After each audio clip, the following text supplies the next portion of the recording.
Hello, guys. Good evening, good afternoon. How are you doing? So, someone asked me today, how much am I being paid and what kind of job do I do in Qatar? So, stay tuned until the end. That's a really, mm, yeah, it's a good question. It's a good question. Yeah, so stay tuned as I'm going to answer most of your questions today. And guys, as we know, it's your boy Vic Caesar. Go follow me on Instagram, like the video, subscribe if you haven't, and welcome back for my subscribers. And if you have anything that you want me to share in my next video, just comment down below in the comment section, then I'll be here to answer you. And don't forget to share, because this information I know is changing people's lives, and that's why I'm here.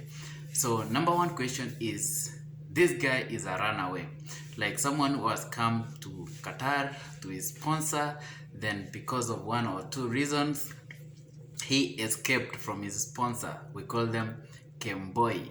In my Kenyan language, we call them Kembois.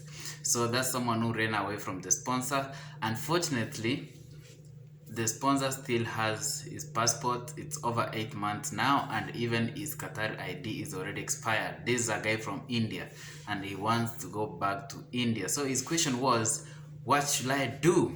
I want to exit the country, but my sponsor still has my passport over 8 months now since he ran away and his ID is expired.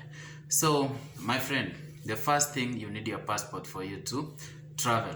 You will never travel without your passport because your QID is expired. So the first thing is, go to your sponsor. You have no option, and ask them for the passport. The passport is your right. This one, remember, passport is your right. Your sponsor is not supposed to keep your passport in Qatar without your permission. That's according to the Qatar labor law. And if you report your sponsor to the government, you'll have to pay 25,000 Riyal as fine. But again, why did you run away? And why have you been in Qatar illegally for over 8 months? So that raises the question, because your sponsor can go and raise a case against you. Maybe say you did something wrong and all that. So this one, you really have to talk well, nicely with your sponsor. And more so this time of Eid, you could have taken advantage of this Eid and Ramadan, because this is the month that they can, it's a holy month, and maybe the sponsor can forgive you and give you the passport. So a tough situation indeed. The second one is, I only received the OTP, and my PRO said the application has been submitted successfully, so I'm not gonna wait for the second message. Yeah, it's true. Nowadays, there's no receiving of the second message. Once your PRO applies for you, the EC number comes on the in the submission box, then you receive the EC. So nowadays, do not expect the second message to tell you your application has been submitted successfully. There's no second message. And there's a third question, which is EC number. So this guy is asking, what do I need to attach when I'm going to a Delisa or alcohol branch to make a follow-up? So write the EC number on the screenshots of your, you have the EC number. Either you have taken a screenshot of it or you have it. You can just write it on top of the scanned QID. And if you have to write a letter to just write that you're following up, you can also do that.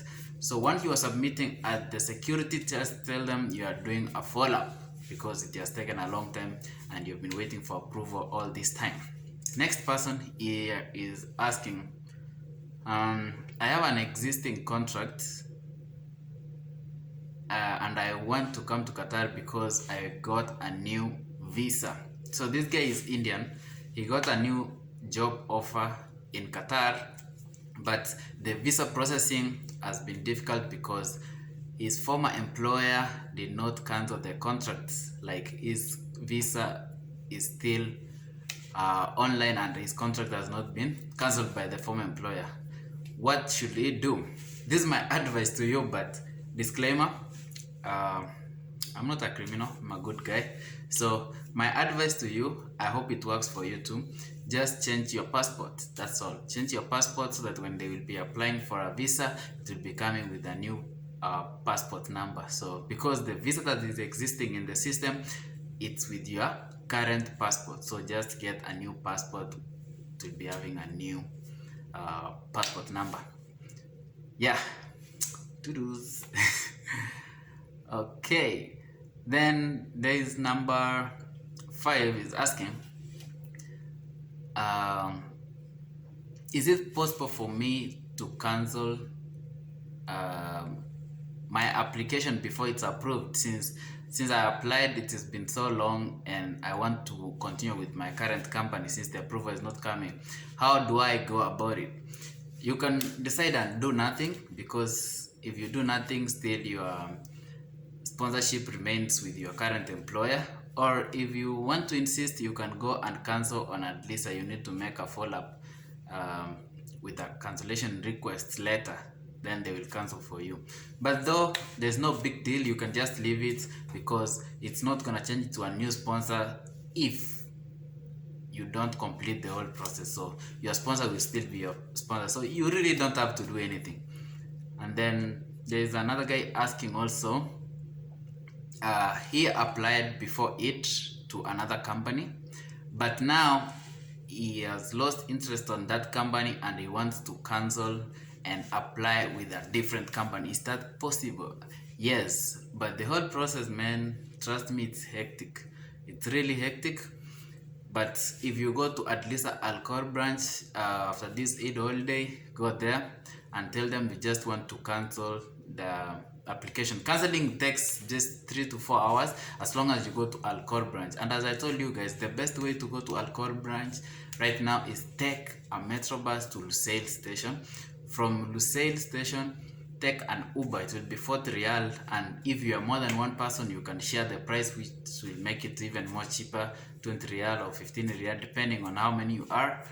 And go and make that follow-up. Just have a letter a letter in Arabic written that you want to cancel the Adlisa application, the change of employer application. Attach it with your QID and the EC number. EC number is very important because it's the one that will track your information. Plus, don't forget to write your phone number. That one is also very, very, very important. So yeah, there's a guy also who is asking me, like, do I need to give my original NOC letter and my original resignation to the company? No. When you are applying for anything in Qatar or even outside Qatar, please don't apply with your original documents. Have copies. Scan, print a copy and apply with it. You need to keep the originals for your future reference or for your future use. Okay, so guys, now I'm going to answer that person who was asking, how much am I being paid and what kind of job do I do in Qatar? Number one, I work in the hospitality industry. If that's what you wanted to know, I've been working in the hospitality industry for more than 4 years. I started with Subway restaurant. I went to Intercon. I went to Movenpick. I worked in Jordan in a 5-star resort. I worked in some restaurant in Pal, Qatar, and then I worked in McDonald's. Yeah, right now I'm working in a certain company. Of course, for those who know this building, I always post it is among the tallest buildings in Qatar. So this is where I'm currently working. What kind of job? You can continue guessing, but it's not. Yeah, I'm not going to say anything. And about my salary, I don't think whether my salary, if I mention it, it's gonna help you in any way. So my salary is just my salary. Yeah, and I don't see any reason as to why I should publish my salary. So guys, my salary is for me and my family. It will not help you, sorry. But just know in Qatar, no one earns less than 1,000 Qatar Riyal, because that's the minimum wage. So people earn up to 8,000, 25,000 Qatar Riyal depending on what you're doing on which company. But your salary is your salary, and it can be huge or small, depending on how much responsibility you have back in your home country or you have for yourself. If you have no responsibilities, that's too much money. If you have too much responsibility, that's nothing, man. We are never satisfied with money. But definitely, as you all know, if you're working in the Middle East, you can never be paid enough to exit forever, but you can be paid something that can sustain you so that you continue working to get more and more. Yeah, if we were being paid an amount of money that is enough, then you will be paid once and leave to go to your country, because no one, of course, wants to stay here forever. Everyone wants to work, make some progress back at home, and go back home to join their families. So see you in the next one. Follow me on Instagram at VicSizzle. And yeah, that's it. Peace out. See you in the next one.